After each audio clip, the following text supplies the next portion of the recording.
হোক, ইসলামিক জ্ঞান হোক কিংবা কনভেনশনাল জ্ঞান হোক, জ্ঞানার্জনের জন্য তিনটা বিষয় অপরিহার্য, এটা আমাদের খেয়াল রাখতে হবে।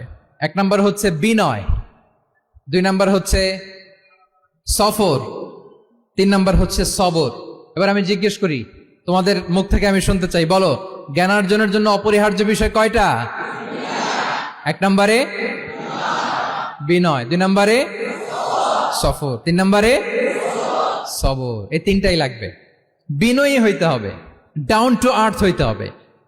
বিনয়ী না হলে, মুতাওয়াদি না হলে আল্লাহ তাআলা এলেমের নূর দিয়ে ওই ব্যক্তিকে ধন্য করেন না। বিনয়ী হইতে হবে। বলা যাবে না যে আমি সব শিখে ফেলছি, আমি সব জানি, আসলে কিছুই জানি না, আসলে কিছুই জানি না। অনেক পড়াশোনা করার একটা বড় সুবিধা হচ্ছে আমি যে কিছুই জানি না এটা জানা যায়।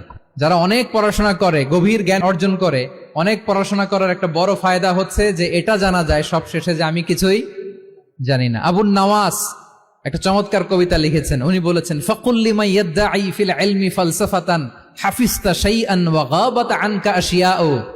যে বলে যে আমি সব জানি, তুমি তার বৃদ্ধাঙ্গুলি দেখিয়ে বলা তুমি কিছুই জানো না, তুমি অল্প কিছু জেনেছো। মহাবিশ্বের অনেক রহস্য তোমার কাছে এখন অধরা, এখনো অধরা, অজানা।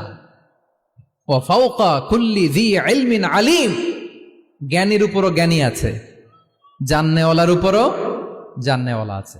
তাহলে বিনয় যেন আমাদের পোশাক হয়, আমরা যেন বিনয়ী হই। আমরা যার কাছ থেকে নলেজ নিব, ইলম নিব, তার কাছে বিনয়ী হইতে হবে।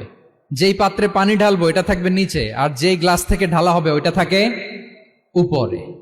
মুসা আলাইহিস সালাম একবার বনি ইসরাইলের মাঝে আলোচনা করছিলেন। হঠাৎ এক লোক বলে যে, ইয়া নবী আল্লাহ, মান আ'লামু ফিল আরদ, বর্তমান পৃথিবীতে সবচেয়ে বড় জ্ঞানী কে?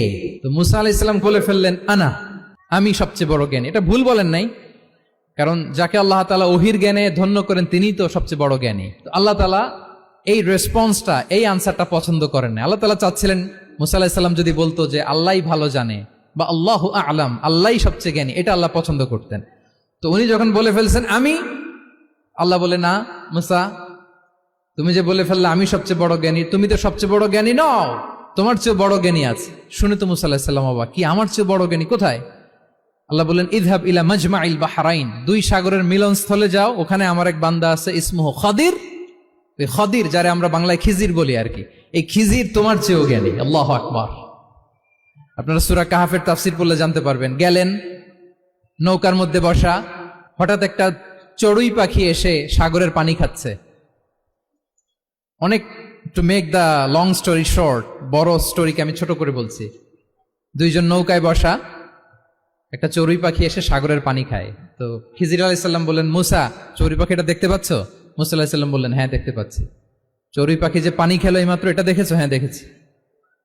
পানি খাওয়ার কারণে চড়ুই পাখির চঞ্চুতে, মানে ঠোঁটে যে একটু সাগরের ছিটে ফোটা পানি লেগেছে, দেখেছো? মুসা আলাইহিস সালাম বললেন, হ্যাঁ দেখেছি। তো খিজির আলাইহিস সালাম বললেন, এই যে সাগর থেকে, মহাসাগর থেকে পানি খাওয়ার কারণে চড়ুই পাখির ঠোঁটে সামান্য সাগরের ছিটে ফোটা পানি যতটুকু ঠোঁটে লেগে আছে, এটা হচ্ছে তোমার, আমার আর মহাবিশ্বে আমরা যারা আছি সবার জ্ঞান।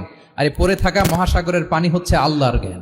চড়ুই পাখির ঠোঁটে লাগা পানি তোমার, আমার আর পৃথিবীর সবার, আমাদের যে জ্ঞান আল্লাহ দিয়েছেন এটা। আর মহাসাগরের পানিগুলো কার জ্ঞান? ওয়ামা উতীতুম মিনাল ইলমি ইল্লা কালিলা। আল্লাহ বলেন, একেবারে একেবারে ভেরি লিটল, যত সামান্য জ্ঞান দিয়ে আমি তোমাদেরকে দুনিয়ায় পাঠিয়েছি। এজন্য আমি সব জানি, এটা আজকে থেকে আমরা আর বলবো?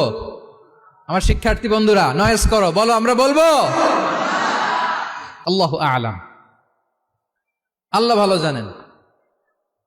সাহাবাদের এই বৈশিষ্ট্য ছিল, ওনারাও বলতেন আল্লাহু ওয়া রাসূলুহু আ'লাম, আল্লাহ এবং আল্লাহ রাসূল ভালো জানেন।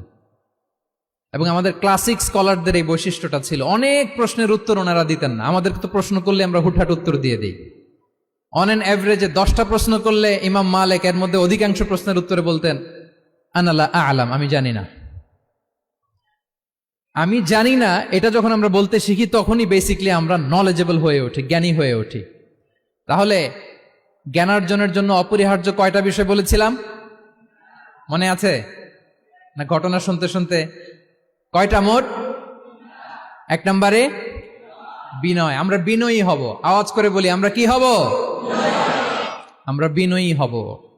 এই যে আমরা কোরআন হেফজ করলাম, এরপরে তুমি যদি বুখারী হেফজ করো, মুসলিম হেফজ করো, এটা তোমার বাহ্যিক জ্ঞান অর্জন হয়েছে। জ্ঞানের দুইটা সাইড, একটা ইন্টারনাল নলেজ আর একটা হচ্ছে এক্সটার্নাল নলেজ। বাহ্যিক জ্ঞান এটা হয়েছে, আরেকটা আছে ইন্টারনাল নলেজ, এটাকে বলে অন্তর্নিহিত জ্ঞান। ইলমে লাদুন্নি ওয়া আল্লামনাহু মিন লাদুন্না ইলমা।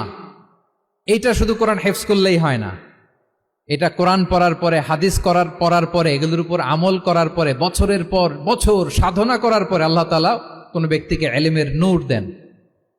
এটা এত সহজ না। আমরা এক্সটার্নাল নলেজ, বাহ্যিক জ্ঞান খুব সহজেই রিসিভ করতে পারি, কিন্তু ইন্টারনাল নলেজ, যেটা অন্তর্নিহিত জ্ঞান, যেটা তোমার দূরদৃষ্টি বাড়াবে, তোমার ফেরাসাত বাড়াবে, তোমার বিচক্ষণতা বাড়াবে, তোমার ফারসাইটেডনেসকে বাড়াবে, ওই অন্তর্নিহিত জ্ঞানের জন্য বছরের পর বছর সাধনা করতে হয়।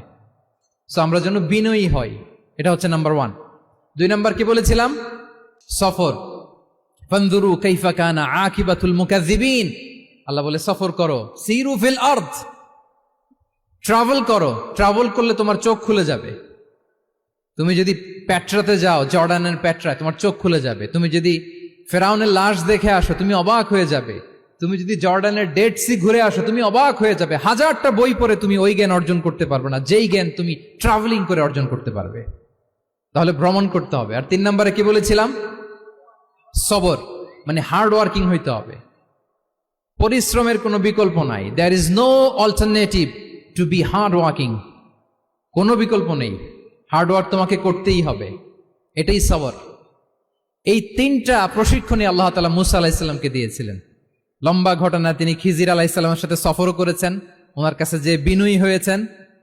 তারপরে বারবার উনি ধৈর্য হারা হয়ে যাচ্ছিলেন, আল্লাহ ধৈর্যেরও পরীক্ষা নিয়েছেন। তাহলে বিনয়, সফর এবং সবর, এই 3টা জিনিস জ্ঞান অর্জনের জন্য অপরিহার্য।